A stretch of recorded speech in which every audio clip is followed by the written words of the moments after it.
네, 지금까지 제가 왜 쥐집 텃밭에 대해서 이러쿵저러쿵 말을 많이 했냐면요. 이게 한마디로 얘기해서 로컬 푸드라는 것입니다. 그러면 지금부터요, 로컬 푸드가 왜 중요한지, 로컬 푸드를 왜 먹어야 하는지, 네, 국내의 다양한 사례를 들어가면서 여러분과 함께 로컬 푸드로 가는 길을 같이 가보겠습니다. 그리고 한 가지요, 로컬 푸드에는 인종과 국경이 없습니다. 저 함께 가시죠. 네.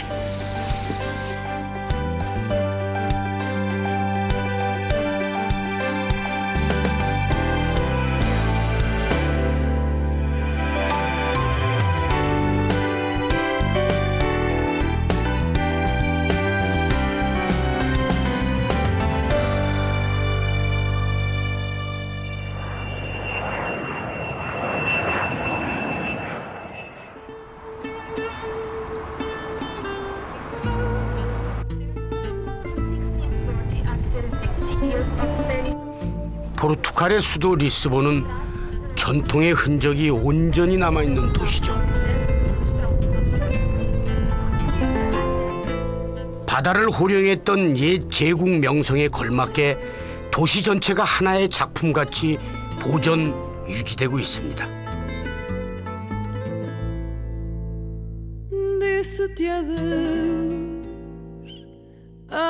무엇보다도 시간이 곰사가 내린 고도의 사람 내음이 난다는 것이 항구 도시 리스본의 매력이기도 합니다.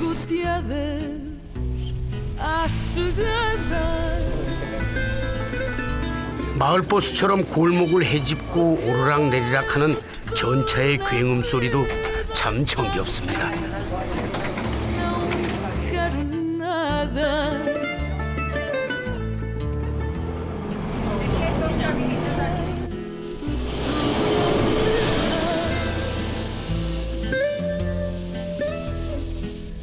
Já de ti não quero nada. Disse-te adeus.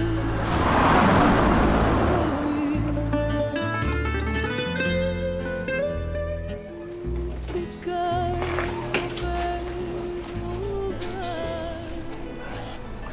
알레그레토 골목길은 시내에서 흔치 않은 녹색 지역이죠. 푸른 폭이 보기 귀한 주택가 한 귀퉁이의 나무들이 용케 뿌리를 내리고 있군요.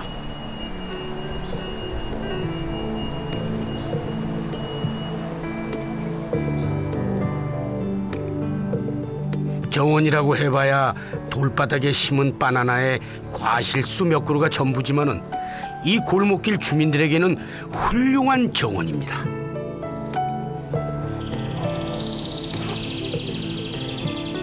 리스본시가 도시 농업 차원에서 15년 전 돌바닥을 뚫고 심은 거죠.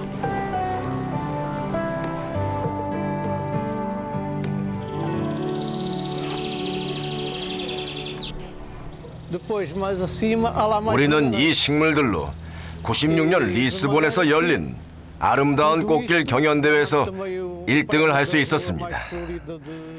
향기가 정말 기가 막힙니다.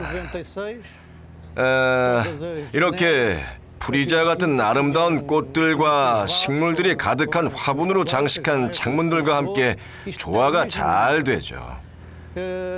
이렇게 해서 우리는 진정 아름다운 오솔길을 만들 수 있었습니다.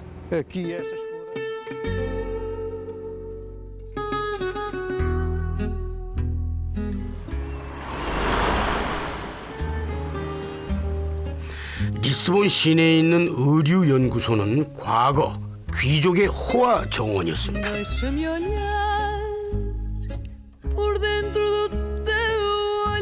정원의 입구는 돌계단에 연못이 있고 고목의 숲을 이루는 등 유럽의 여느 정원과 비슷합니다.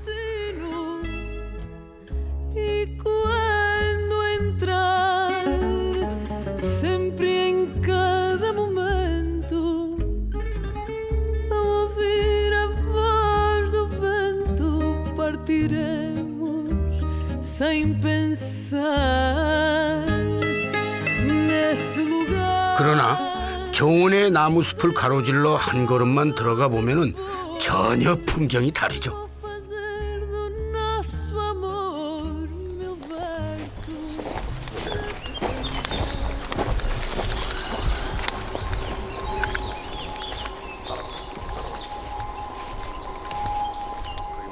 포르투갈의 정원은 영국식 정원과는 달리 반드시 텃밭을 품고 있는 게 특징이랍니다.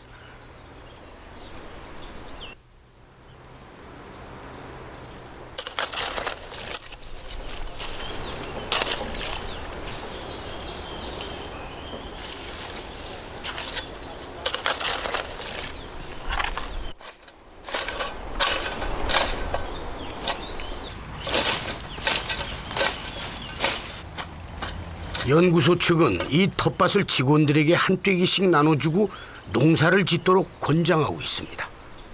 Quem trabalha aqui neste espaço são os funcionários do museu. 자신들이 Têm um 먹을 espaço 식량을 na 얻기 horta 위해 que lhes foi 스스로 cedido 농사 짓는 걸 para cultivarem 좋아합니다. as suas 경작하는 aquilo que 밭은 querem, aquilo que 공공공원으로 preferem para seu 이용되기도 consumo, para 하죠. sua 우리는 alimentação. 일반인들에게 E temos também, na mesma zona 이러한 das 공원의 hortas, 모습을 um espaço 보여주고 que nós 방문객들이 cultivamos, que a equipa 텃밭을 알도록 que faz a manutenção 노력합니다. deste parque, 공원을 cultiva 조성했던 para 사람들의 representação dessas 의도는 espécies para o público 공원이 visitar o 교육적 espaço e 목적에 conhecer essas 사용되길 espécies. 원해요. Damos 이 este 공원은 contributo que é importante manter 도심에서 vivo, 울창한 e 녹지와 apresentar, 살아있는 자연을 ao vivo, na 그대로 natureza, 보여주고 as 있습니다. plantas que nos são, 또 이 são úteis 공원은 e que nós, 우리가 usamos na 섭취하는 nossa alimentação 음식물들이 diária e que muitas vezes 어디서부터 dentro 오는지 das cidades, nestas 잘 zonas urbanas, 보여주고 있죠. vai-se perdendo 이러한 esse 경험은 conhecimento e esse 자연과 contacto 교감할 수 있는 com 아주 as 좋은 pessoas que 기회입니다. são.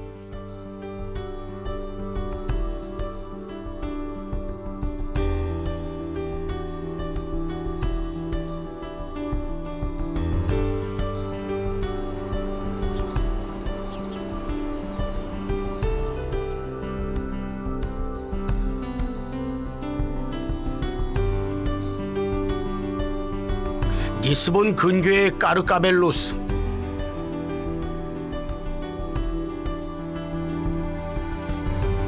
고급 아파트들이 질비하게 들어서고 있는 신흥 개발지죠.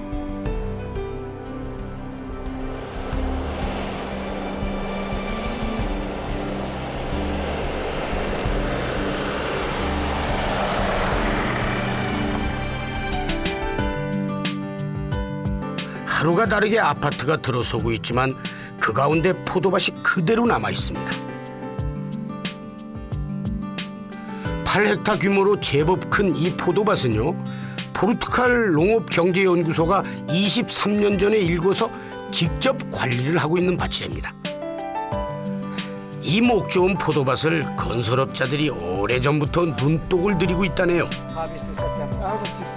포도밭이 정원구실을 하다 보니까 주변 사유지에 건축된 아파트는 리스본에서 최고급 거주지로 올라서며 한 채에 우리 돈으로 6, 7억 원을 호가한다고 합니다.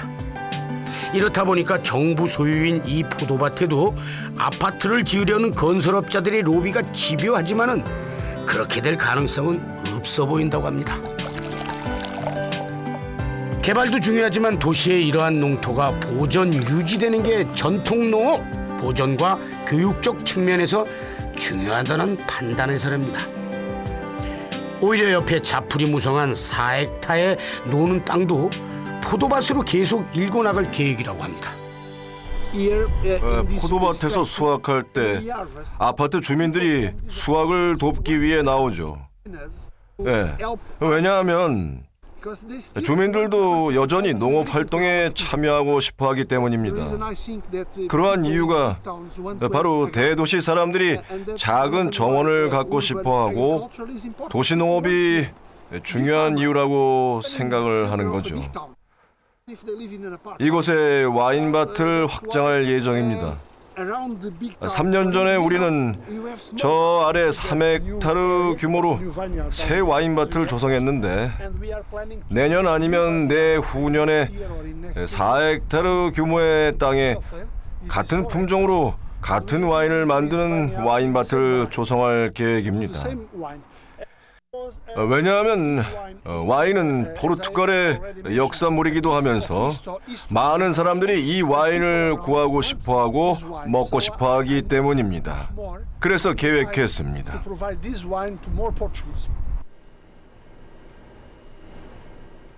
우린 그저 자나깨나 재개발하죠. 그러다 보니까 콘크리트 숲에서 사는 신세 면하기 어렵습니다. 포르투갈 보세요. 정부가 나서서 자연 녹지에 아파트를 못 짓게 합니다. 우리하고 생각이 달라도 한참 다릅니다.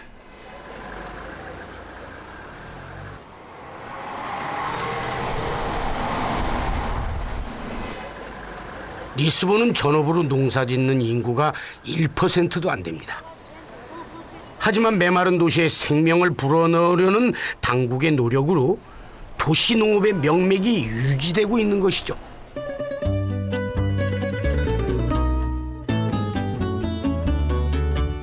Meu amor deu uma saia que é da cor do açafrão. É uma saia rodada, tem uma barra bordada e em forma de um coração.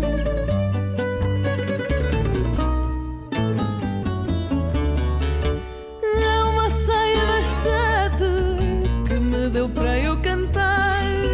Cada qual tem sua cor, do vermelho do amor ao verde da cor. That applies to any 텃밭뿐 garden, 아니라 not only 어떤 to food 정원에도 gardens. 적용이 되죠. The greenery 텃밭과 is very 같은 important 녹지는 for the human being in 삶을 order to 증진시키는 데 있어 인간에게 매우 중요한 구실을 합니다. 사회적인 치료법이 될 수 있는 거죠. 정신적으로 아픈 사람, 허약한 아이들 같은 사람들은 거닐 수 있는 녹지가 주변에 있으면 정말 큰 도움이 됩니다. 그들은 텃밭에서 자신을 통제할 수 있게 되거든요. 스스로 농사를 지으면 육체적, 정신적인 면뿐만이 아니라 성격, 분위기, 생각, 건강 증진에 도움이 됩니다. 그들의 정신적, 신체적으로 상태가 호전될 수 있지요.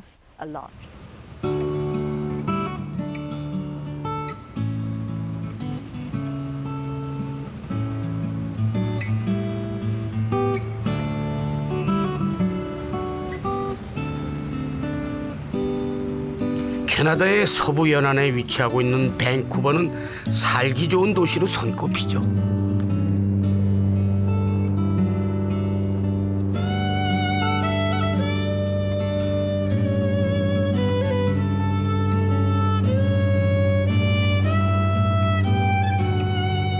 태평양과 로키 산맥에 에워싸여 있는 천혜의 자연 환경과 도심의 곳곳에 형성된 녹지대들이 건강하고 푸른 도시를 만들어주고 있기 때문입니다.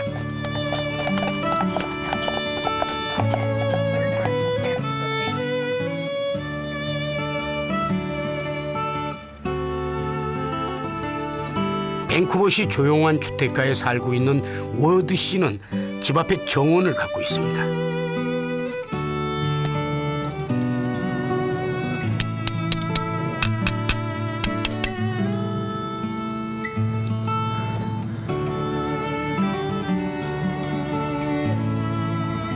그러나 그의 정원은 좀 다르네요.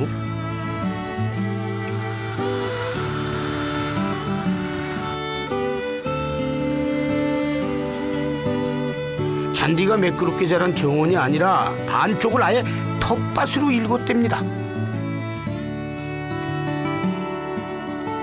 작은 텃밭이지만 특별한 재배 방법을 쓰는지 케일이며 치커리며 마늘이며 여러 채소들이 보기에도 싱싱합니다.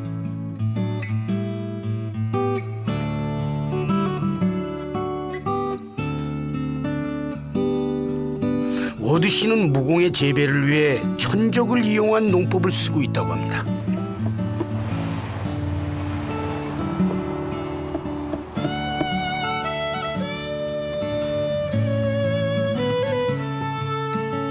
채소를 병충해로부터 보호하기 위해서 이날은 특별히 새끼 사마귀를 구해다가 풀어놓네요.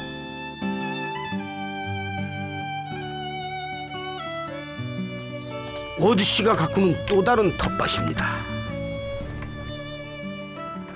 싹이 나오기 시작하네요. 저희 캐나다에서 먹는 일반적인 음식물들은 보통 몇천 킬로미터를 이동해서 온 것인데 어떤 사람들은 그 식품들이 평균 2,400마일, 또 많게는 4,000마일을 이동했다고 합니다. 굉장한 양의 연료 낭비가 되는 거죠. 그중 대부분은 우리가 캐나다에서 생산할 수 있는 것들이죠. 우리는 땅도 공간도 있지만 막상 현실적으로 손을 대지 못할 뿐입니다. 저는 도시 내 농업을 일으켜보려고 하는데요. 사람들로 하여금 땅과 가까워지게 하면 자신의 음식을 재배하고 로컬 푸드를 애용하게끔 하는 거죠, 뭐.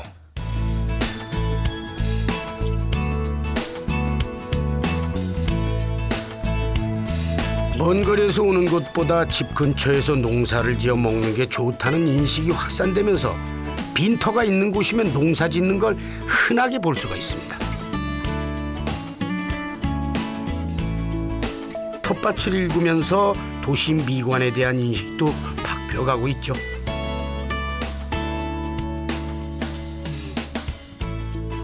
시티팜은 도시농업을 장려하기 위한 시민단체입니다.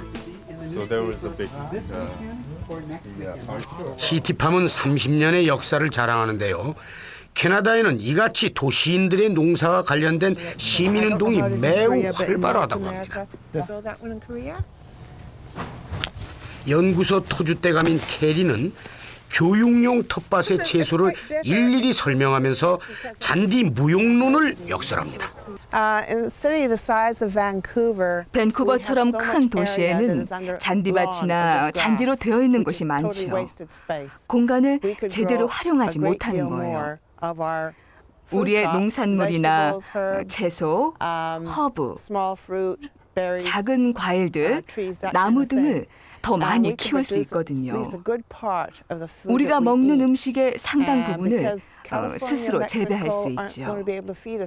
캘리포니아나 멕시코는 우리를 영원히 먹여 살릴 수 없잖아요.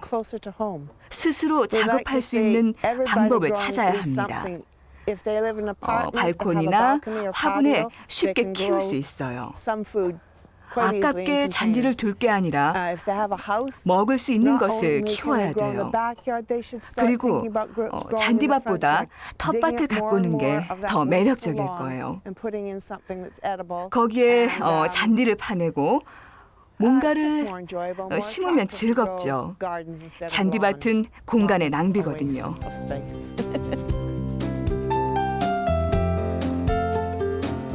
밴쿠버 근교의 바가라 농장.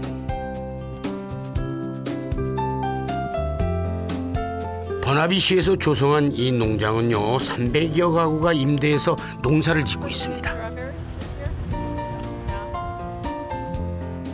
한 가구당 한 해에 $65의 임대료만 내면 된다고 합니다. 올해 84살의 프랭크 할아버지는요 고령의 연세에도 불구하고 진짜 건강해 보이시네요. 네, 이 농장을 정말 좋아해요. 이 농장이 좋은 이유는 전 오래전에 은퇴를 했는데 아무것도 안 하면 정신이 나갑니다. 여기서 좋은 사람들과 이야기하는데 그게 절 행복하게 해줘요. 전 식물들과 대화를 하면서 평화를 얻습니다. 지금 이놈들아 어서 열매를 맺으라고 말해요. 식물들과 친구같이 지내죠.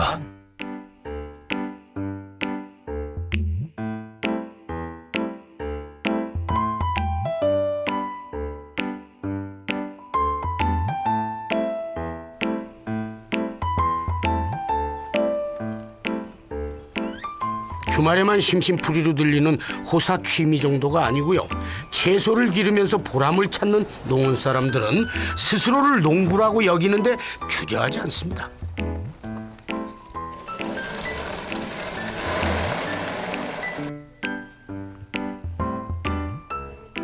직장 일을 마치면 모니카는 출근하듯이 날마다 농장에 오고 있습니다.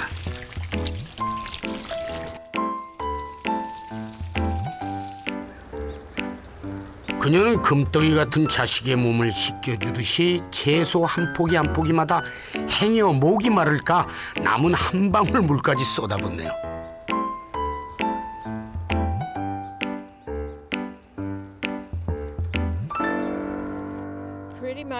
여름철에는 여기서 나는 야채를 갖다 먹어요. 과일을 따로 구입하는데 바나나, 사과, 오렌지 같은 거는 시장에서 사 먹죠. 여름에는 특히 채소를 직접 재배하죠. 겨울에도 키우는 게 있는데 양배추, 부추 같은 건 겨울에도 재배가 가능해요.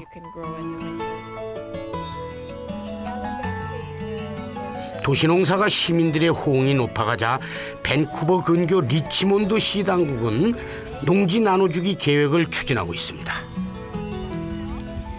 시 변두리에 쓸모없는 땅을 개간을 해서 시민들에게 도시 텃밭을 가꾸도록 권장하는 프로그램입니다. 특히 농사를 지을 만한 집마당이 없는 저소득층에게 농지를 나눠주기 위한 중요한 사업입니다. 로컬 푸드는 중산층을 중심으로 확산되고 있어요. 농민 시장을 이용할 수 있고 텃밭을 갖추고 있는 사람들이 캐나다의 중산층들이죠. 대부분의 저소득층이나 수입이 한정된 사람들은 아파트에 살고 있고요. 어떤 이들은 상추 심은 화분을 들여놓을 만한 발코니도 없는 집에서 살고 있습니다. 그들에게 시가 운영하는 주말 농장을 임대해 주는 걸 지원해 줄 수 있죠. 그래서 우리 같은 조직이 필요한 겁니다. 저소득층 사람들에게 로컬 푸드나 유기농을 제공하는 역할 말이죠. 지역사회 저소득층 사람들에게 다양한 방식의 지원을 하는 게 필요합니다.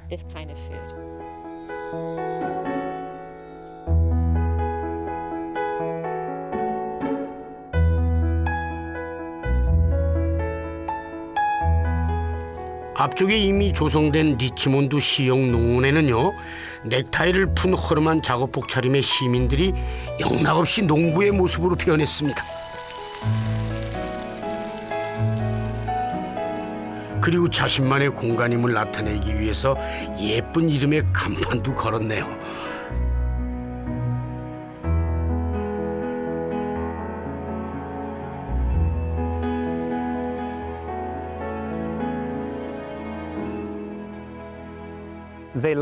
많은 이들이 직장일이 끝나면 텃밭에 가는 것을 좋아하죠.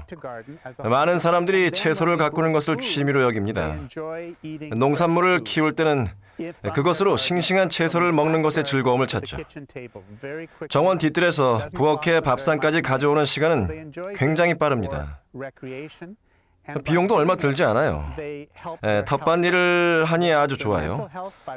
텃밭일을 하면서 정신적 피로도 풀고 운동도 되고 궁극적으로는 영양소를 채소로부터 얻으니까 아주 좋은 거죠. 네. 그참 일석삼조네요. 멀리서 찾을 게 아니라 가까이서 찾아도 다 있네요. 돈 적게 들죠. 몸에 좋죠. 제가 텃밭을 일구는 이유도요, 바로 여기에 있습니다.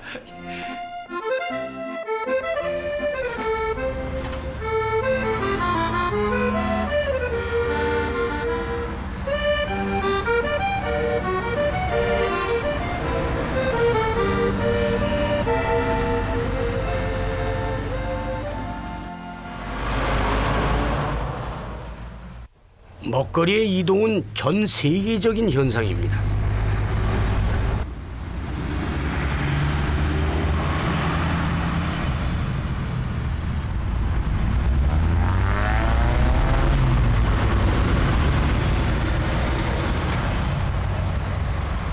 온갖 농작물들이 대량으로 대륙을 넘나들고 국경을 오갑니다.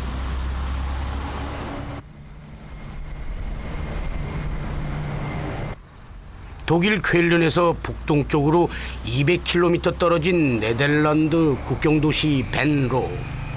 하루에도 수천 대의 먹거리 수송차들이 국경을 넘나들고 있습니다.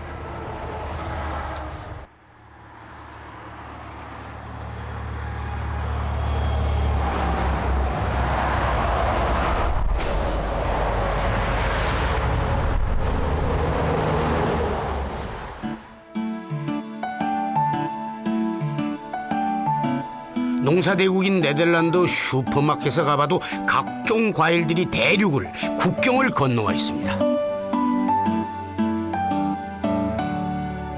뉴질랜드산 키위, 어이구 멀리서 왔네.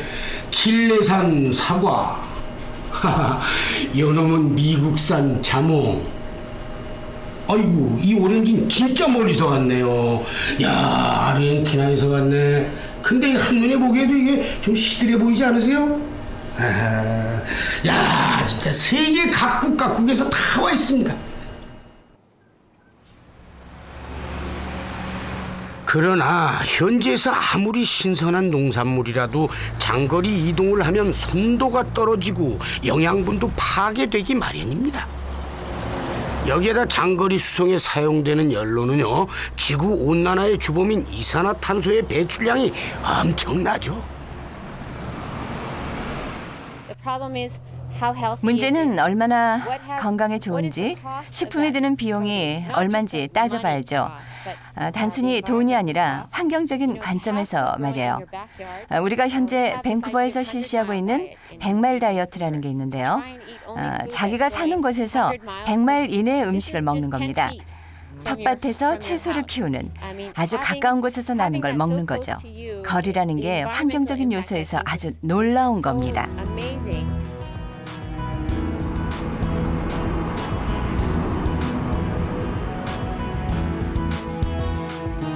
캘리포니아의 산타 바바라 해변.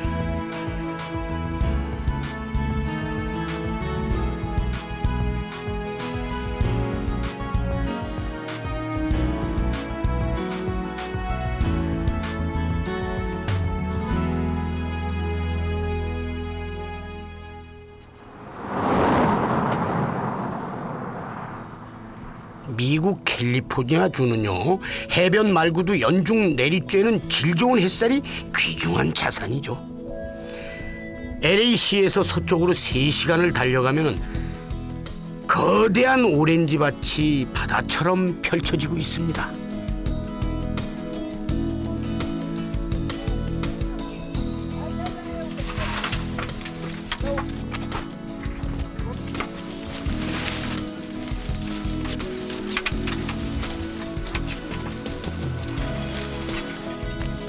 천혜의 자연 조건에서 생산되는 오렌지 농장의 전체 규모가 무려 200km에 달할 정도로 광활합니다.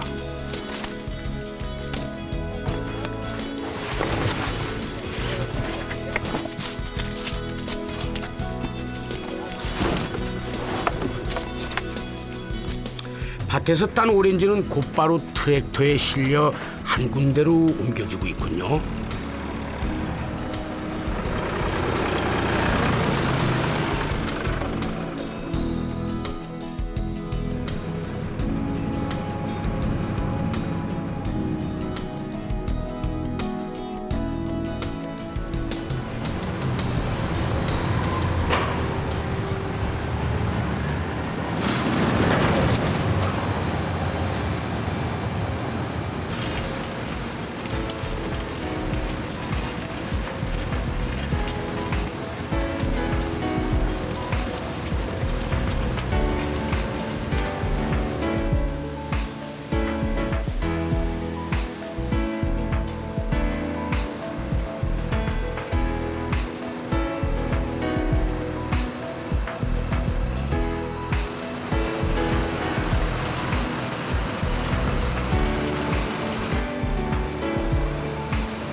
우리도 즐겨 먹는 오렌지는요, 대부분 캘리포니아에서 오는 것인데 장거리 수송으로 인한 유통 날짜를 고려할 때 혹시나 농약을 뿌린 건 아닌지 물어봤습니다.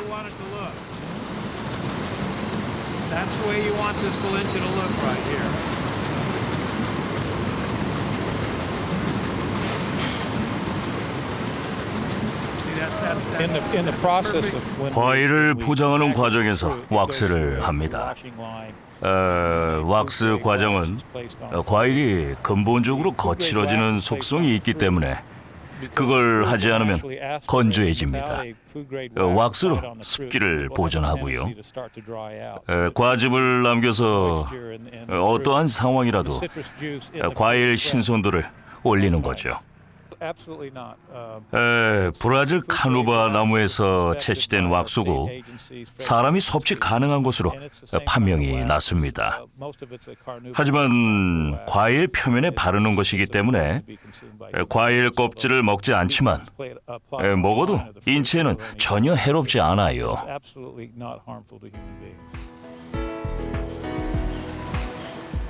한국까지 도착하는데 대략 2주일. 한국에 있는 수입회사를 거쳐서 소비자들의 손에 들어오려면 훨씬 더 많은 시간이 필요합니다.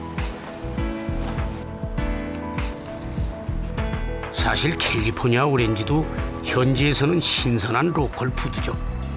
그러나 먼 해외로 가다 보면 신선하고 탱탱한 오렌지도 선도가 떨어지는 건 시간의 법칙상 당연한 이치 아닙니까? 이런 게 다름 아닌 가까이서 생산된 로컬 푸드가 중요하다고 강조하는 이유입니다.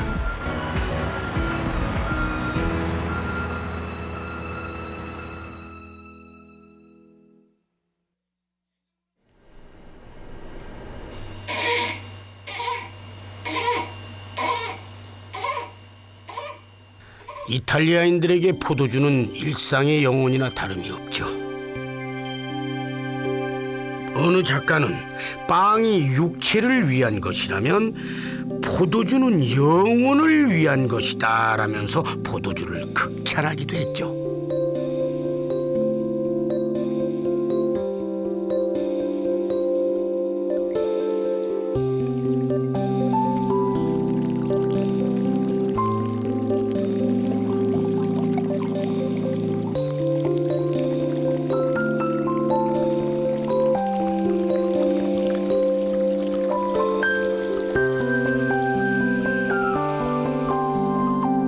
포도주에 대한 애착이 강해서 포도주는 더 이상 술이 아니라 음식이라고 말하죠.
이 2층에 있는 와인 시험장의 창으로 포도밭 언덕이 파노라마처럼 펼쳐지네요. 우리는 지금 바롤로 지역에 있는 겁니다. 바롤로는 환상적인 포도주죠. 하지만 아쉽게도 모든 사람이 다 가질 수는 없어요. 왜냐하면 쉬운 와인이 아니고 매일 마실 수 없죠. 기다려야 하죠. 기다려야 합니다. 누구나 어디서나 마실 수 있는 와인이 아닙니다. 우리는 이것을 맛보기 위해 3년을 기다려야 합니다. 마치 슬로우 푸드의 개념과 같습니다. 슬로우 푸드는 슬로우죠. 모든 것을 내려놓고 무르익어 가기를 기다립니다. 모든 와인이 성숙하길 기다리고 모든 와인의 때를 기다립니다. 슬로푸드와 바롤로 와인은 같은 개념이죠. 같은 지역에서 나고 같은 철학을 갖고 있죠. 미각을 뛰어넘는 철학. 아시겠습니까? 철학이요. 농약이나 첨가물, 화학제 같은 게 일체 없습니다. 슬로푸드는 전형적인 와인이고 전통 음식이죠. 농부를 보호해야 하는데 그러려면 농부의 사고를 이해해야 합니다. 농부는 자연과 경작지와 연결돼 있죠. 농부는 모든 포도 농장에 대해 알고 있으며 걱정하지 않고 기다릴 줄을 압니다. 기다려주는 거, 와인이 익을 때까지 5, 6년이고 기다려주는 게 농부 철학이죠. 음식을 만드는 데 있어서 전통이 중요하다고 하는데 그럼 그 전통 음식은 누가 만듭니까? 농부가 있어야죠. 농부들 정말 훌륭한 분들이십니다, 여러분. 조르주 씨, 한국에 오시면 뭘 잡수고 싶으십니까? 한국에 가면 한국 전통 음식의 맛을 봐야죠. 스페인에 가면 그곳의 맛을 보고 여기선 물론 이태리의 맛을 보고요. 전통 음식은 와인과 연관돼 있죠. 특유의 맛을 보고 싶다면 전통을 고려하십시오. 맛이 철학이죠. 전통과 음식의 조화로운 조합, 그건 바로 맛을 뛰어넘는 철학인 것입니다. 전통과 음식의 조화를 생각해 보십시오.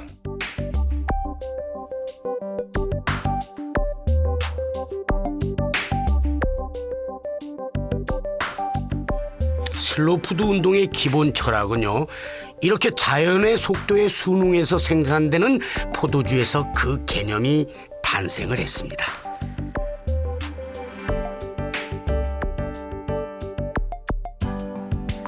(86년) 로마의 맥도날드 햄버거가 들어서면서요, 패스트푸드 반대 운동으로 처음 사용되기 시작한 슬로푸드는 현재 지역 먹거리 운동에서 가장 가시적인 성과를 거두고 있는 운동입니다. 인위적인 것을 배제하고 자연 상태에서 그대로 자란 음식을 먹자는 게 슬로푸드 운동의 기본 방향입니다.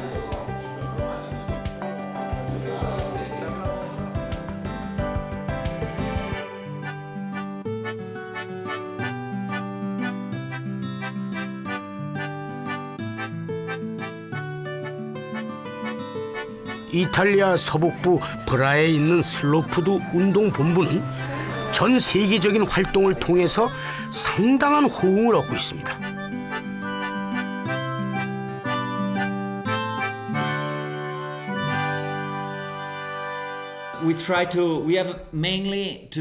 우리는 다양한 활동을 펼치고 있습니다.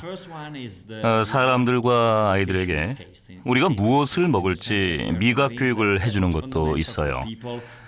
우리는 전통을 잃어가고 있기 때문에 음식에 관한 지식, 이런 것을 아는 게 매우 중요합니다. 요즘 도시의 아이들은 치즈가 어떻게 만들어지는지 물으면 전혀 모르고 있어요. 소를 본 적이 없기 때문이죠.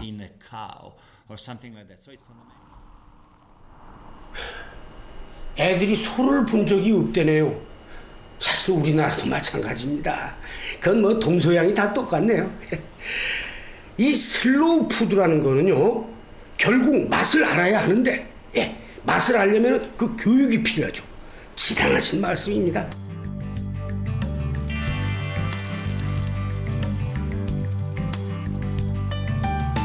케냐에서 미각 전문가가 되려고 유학 온 제이는 방학 중이지만 학교로 가는 길이네요. 오늘은 미각 특별 수업이 있다고 하죠. 미각 교육은 슬로푸드에서 직접 운영하는 이 대학이 가장 중요시하는 수업입니다. 이탈리아 정부는 98년 슬로푸드 본부를 미각 교육기관으로 공식 지정을 했습니다.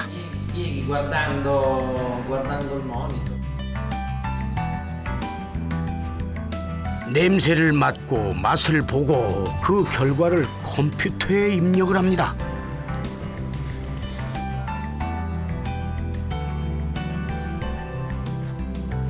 같은 재료를 갖고 테스트를 했지만은 컴퓨터에는 학생마다 맛을 본 반응이 다르다고 색깔이 다르게 나오네요.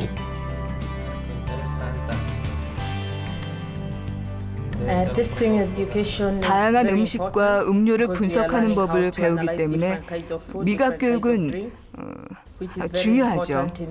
그건 음식의 품질을 따지는 데 중요하거든요. 시장에서 최고급으로 팔기 위해서 우리는 음식의 질을 더 높이고자 하는데 분석과 맛 테스트 없인 불가능하죠.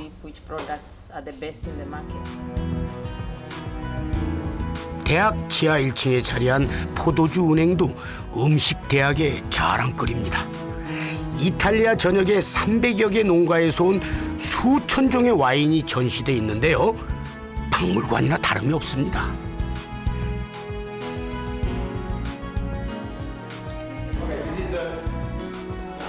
포도주 은행은요, 슬로푸드에서 와인을 얼마나 중요하게 여기는지 상징적으로 보여주고 있습니다.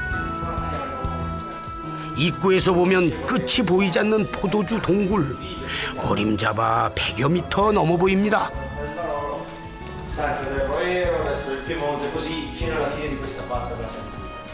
Come salta subito all'occhio, questo museo sui generis ha poche bottiglie di installazione, un sacco di casse di legno. Le casse di legno sono 수천 종의 와인이 누워 있는데 하나하나가 다 전통이 있고 전통 있는 만큼 개성 있는 맛을 갖고 있다고 합니다. 그 다양한 맛을 다 보여주려다 보니까 와인 동굴이 이렇게 긴가 봅니다. 네, 어디서 끝나는지 제가 한번 쭉 따라가 보겠습니다.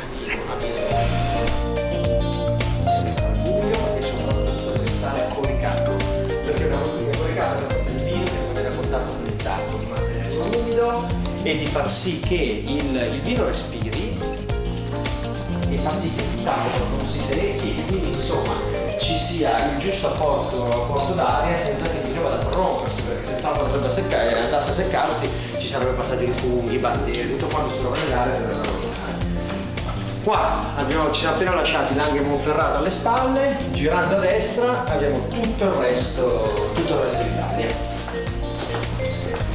Ed eccoci qua, nello specifico, qua siamo nel nord Italia, come vedete dai cartelli didascalici che abbiamo messo. Qua abbiamo tutta questa parte qua Lombardia, 2 grandi vini Lombardia, Franciacorta e Valtellina, di qua abbiamo il Veneto, qua tiriamo dritto, giustamente non capisco cosa dico, quindi vi dico di proseguire, andiamo avanti, siamo centro Italia, in cui la fa da padrone ovviamente la Toscana. Qui abbiamo un acquedotto romano importante, una tomba romana, un'abbazia benedettina che lo diciamo passando perché i tempi sono questi, e qua siamo nel sud Italia. And this is the end.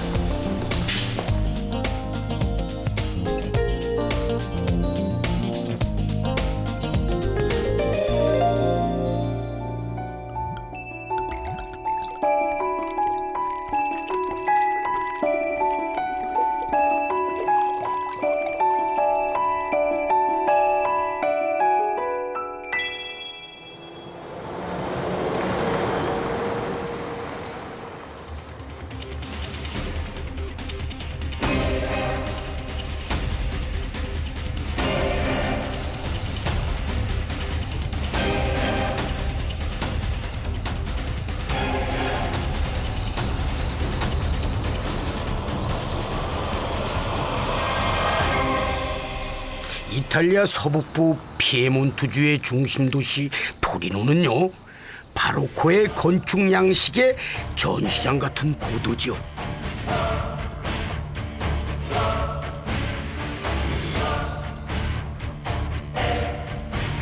석양이 어둠에 자리를 내주면 가로등 불빛이 도심을 휘두르면서 토리노의 밤은 불야성을 이룹니다.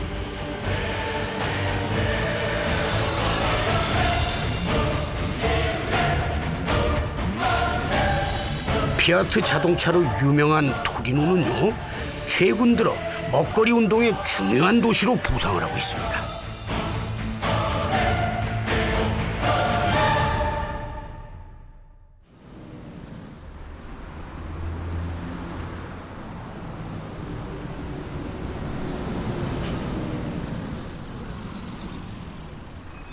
토리노에 올해 초 문을 연 대형 농산물 시장인 이탈리는 토리노의 새로운 명소로 자리를 잡고 있습니다. 우리식으로 말하면 현대식 대형 농산물 시장인데요. 몇 가지 특징이 있죠. 이탈리아는 식품, 음료, 문화, 사고, 먹고 배우는 것의 중심이라고 할 수 있습니다. 우리들은 사람들이 웰빙 시대 식품의 중요성에 대해서 더 많이 알고 배울 수 있기를 바라고 있습니다. 여기 보시는 모든 제품들은 슬로푸드의 컨셉에 의해서 생산된 제품들입니다. 그리고 저 위에 슬로푸드 운동의 창시자 까를로 페트리니의 문장이 적혀 있는데요. 좋은 것, 깨끗한 것, 확실한 것. 이게 바로 슬로푸드의 기본 컨셉입니다.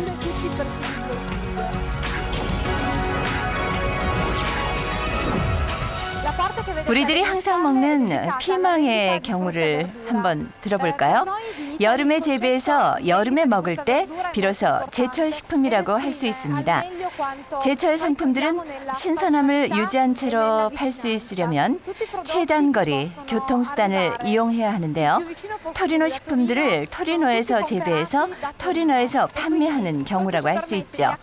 이렇게 가까운 장소에서 재배되는 야채나 과일을 선택하는 이유는 보다 신선한 것을 공급하기 위해서입니다.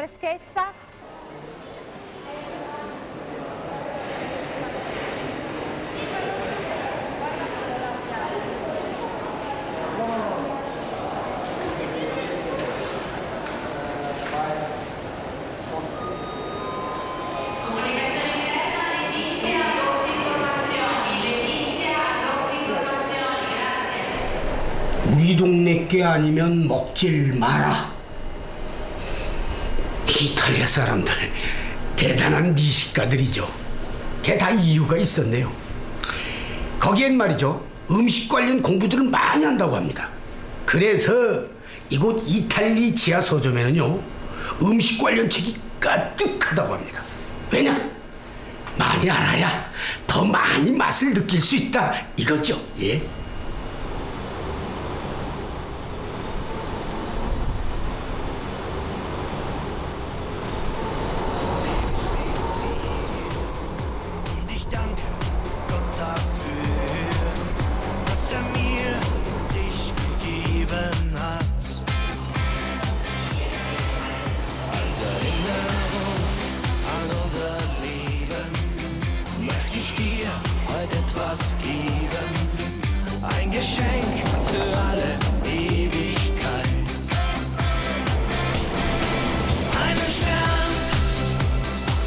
역을 출발한 지 채 5분도 안 지났을까?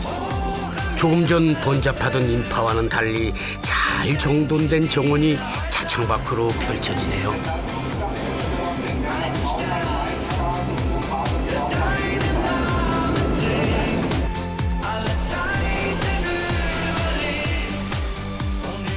독일 철도청에서 조성한 농원 가르텐입니다.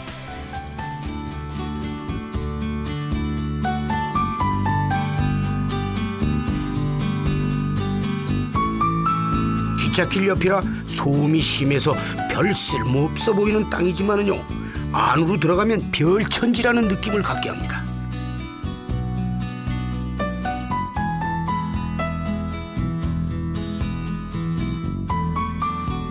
주말 농장에 정원을 더해놓은 풍경이네요.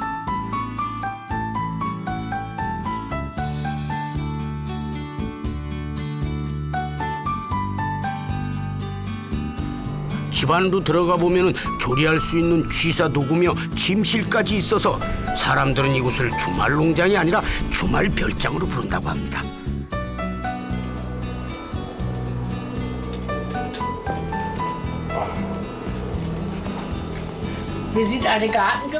우린 정원 공동체죠. 너무 좋아요. 여기선 낯설어야 할 이유가 하나도 없지요. 여기도 나도 저 옆집도 모두 5가구가 함께 지내요. 아주 사이좋게 지낸답니다. 겨울에 추울 땐 여기 보세요. 이건 가스난로 보이시죠? 이거요. 냉장고, 커피 뽑는 거고 모든 게 다 있어요. 찬장도 있고. 거모 여기가 제2의 집이지 뭐.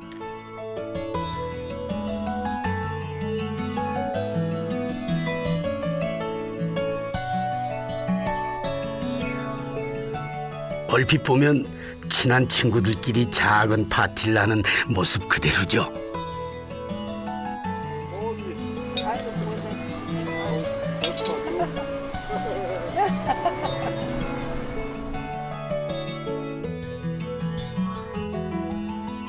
철도 부지는 공원으로 변했고 이렇게 임대를 해주고 있습니다. 저는 좋은 가격으로 임대를 하고 있는데 물, 전기 사용 등을 다 해서 1년에 200유로만 내면 여기 있는 이렇게 훌륭한 농원을 내 집처럼 쓸 수 있습니다.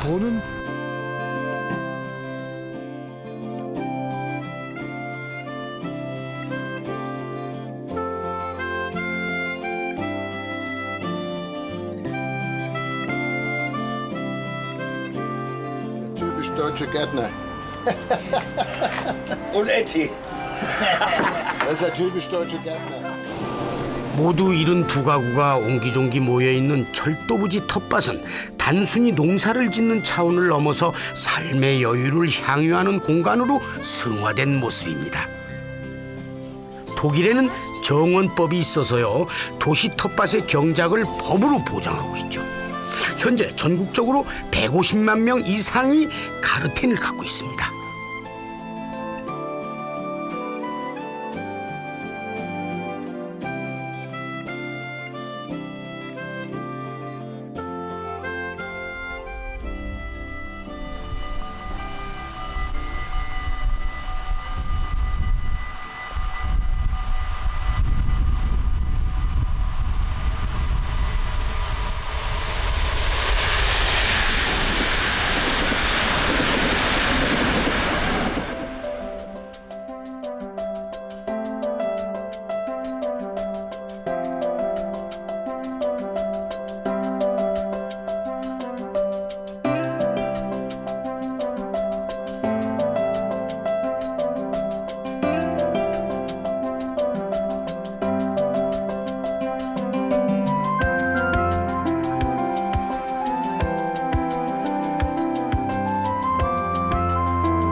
생명과학도시 바게닝겐. 네덜란드 정부가 정책적으로 지원하는 농업 연구의 중심 도시입니다.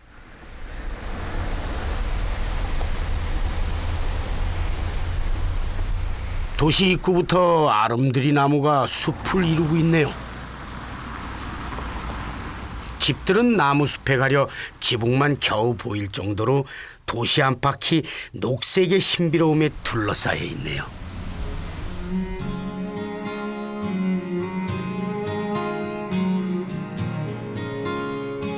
연못 위로 수초가 녹아내려 양탄자처럼 덮여 있습니다.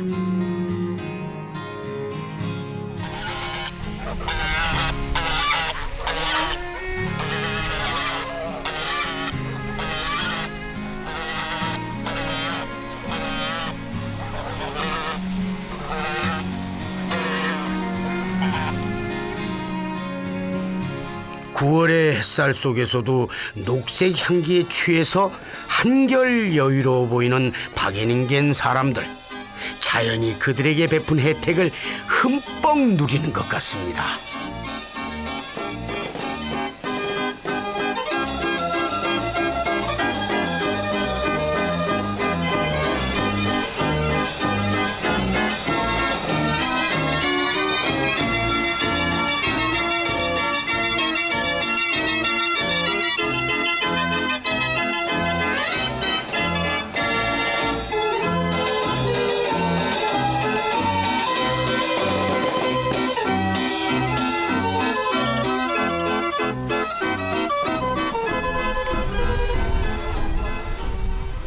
박예닝겐 대학은 농업대국 네덜란드의 메카답게 먹거리의 효능성을 높이는 연구에 매진하고 있습니다. 그러한 시도 가운데 하나가 이른바 그린 케어팜이죠.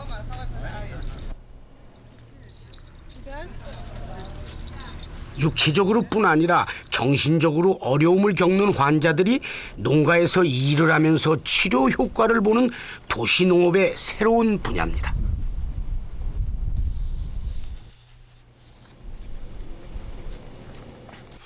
케어팜은 직접 기른 것을 먹는 것에 초점을 두는 게 아니라 일하는 것에 중점을 두죠.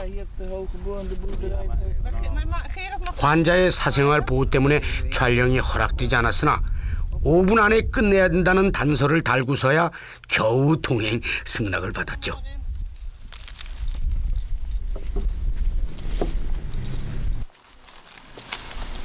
일주일에 5-6명씩 치료 목적으로 이 농장을 방문한다고 합니다.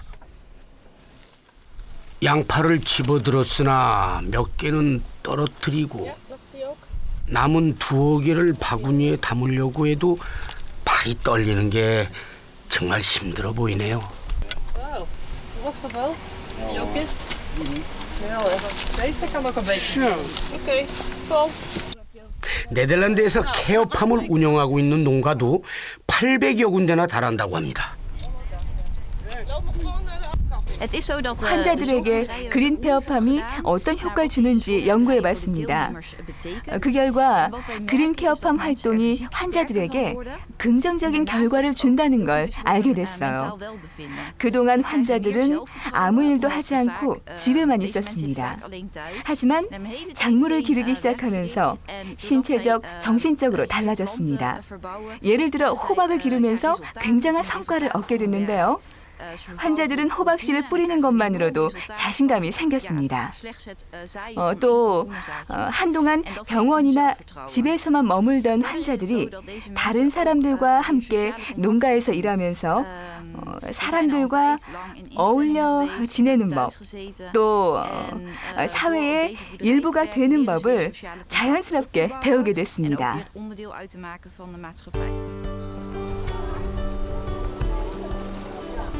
콘크리트 숲에 갇혀 사는 대도시 사람들. 그들에게 도시농업이 꼭 텃밭이어야만 하는 걸까? 대안이 없는 걸까? 대안이 있다면 무엇일까?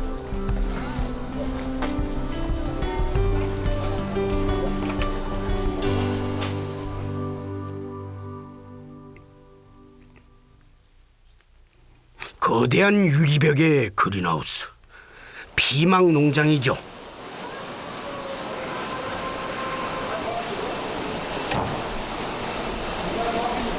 재배 면적이 무려 50헥타.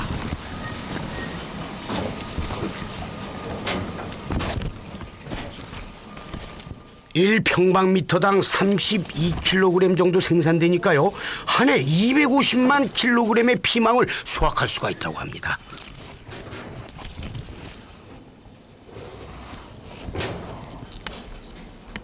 온실에 있는 해충을 생물학적 방법으로 없애려고 노력을 하고 있어요.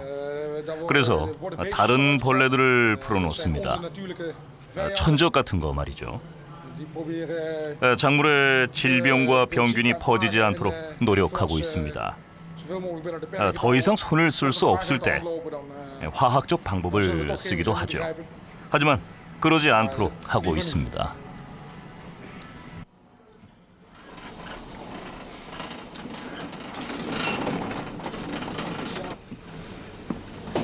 그린하우스이기 때문에 1년 내내 생산이 가능하다는 거죠. 재배와 수확 과정 모두 기계화가 되어 있어가지고요. 그 넓은 농장에서 일하는 사람이 고작 30명이래네요.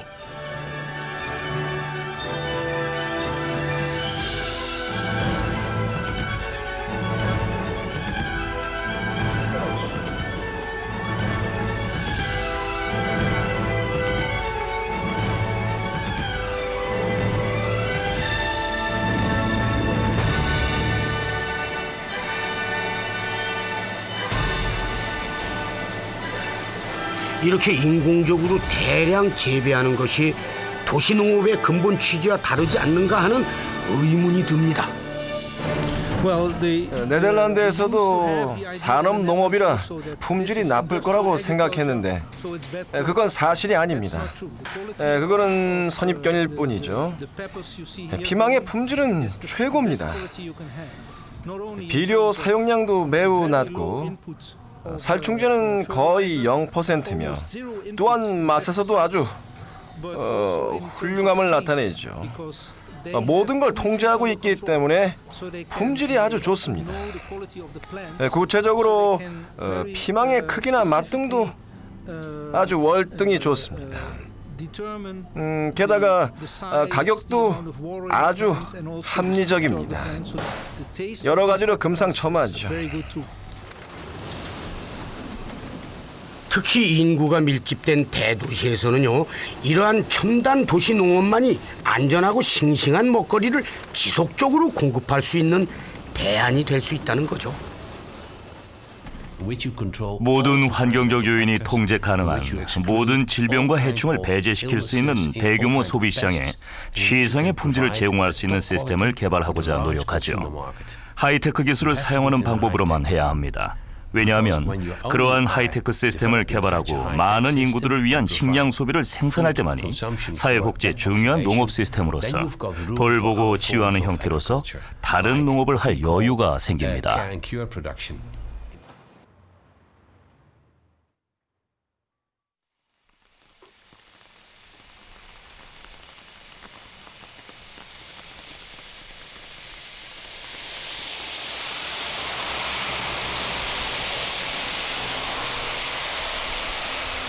호화롭진 않더라도 참으로 편안하다는 생각이 저절로 드네요. 작은 것에서도 여유와 격식이 있는 만큼 차림이 요란하지 않아도 음식에 기품이 있고 먹는 분위기도 여유롭네요.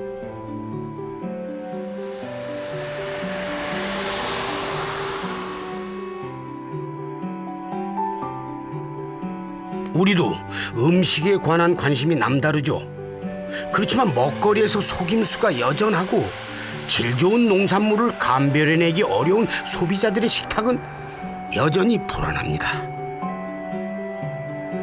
가까이서 좋은 먹거리를 찾는 것은 도외시한 채 엉뚱한 데서 좋은 걸 찾느라고 법석대는 건 아닌지, 박인인간의 적막한 밤은 우리의 식탁을 돌아보게 하네요.